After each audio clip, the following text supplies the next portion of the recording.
आप जानते हैं कि भारत की धरती पर सिकंदर का जब कदम पड़ा तो पौरव राष्ट्र का एक पराक्रमी देशभक्त, भारत माँ का लाल और इस देश पे अपनी जान तक लुटाने वाला साहसी योद्धा पौरव राष्ट्र का राजा महाराज पुरुषोत्तम उर्फ पोरस ने कैसे महान सिकंदर को धूल चटाकर भारत माँ के सम्मान की रक्षा की और दुनिया को अपनी मुट्ठी में करने के चक्कर में सिकंदर ने क्या क्या जुर्म नहीं किए।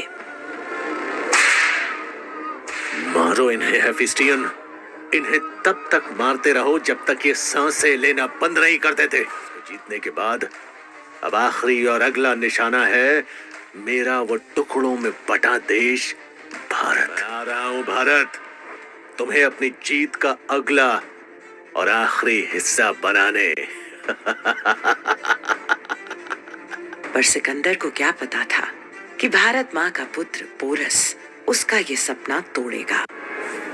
ये मेरी मातृभूमि है अलेक्जेंडर, जहाँ तुम जैसे हजारों सपना देखने वालों को हार के सिवा कभी कुछ, और मैं तुम्हारा भी यही हाल करूंगा। दे रहा हूँ मैं तुम्हें सिकंदर, लौट जाओ उल्टे पांव यहाँ से, वरना मिट्टी में मिल जाएगा तुम्हारा ये जीता हुआ साम्राज्य, सम्मान, सपना और खुद तुम भी।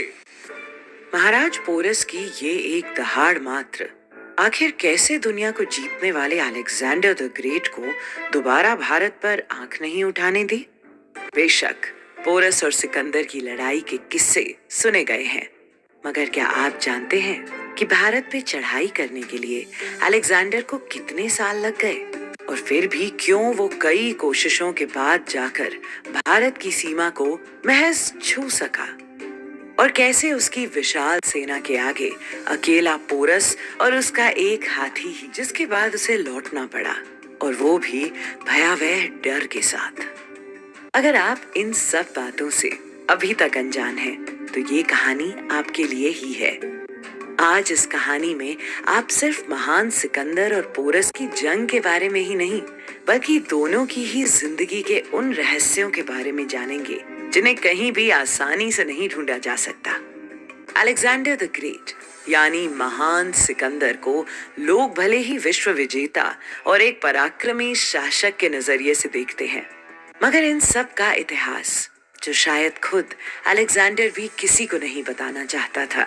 अलेक्जेंडर को भारत तक पहुंचने और वहां से अपनी हार स्वीकार करके वापस लौटने के बाद भी जो कुछ कठिनाइयों का सामना करना पड़ा है, उस हकीकत को जानना भी जरूरी है।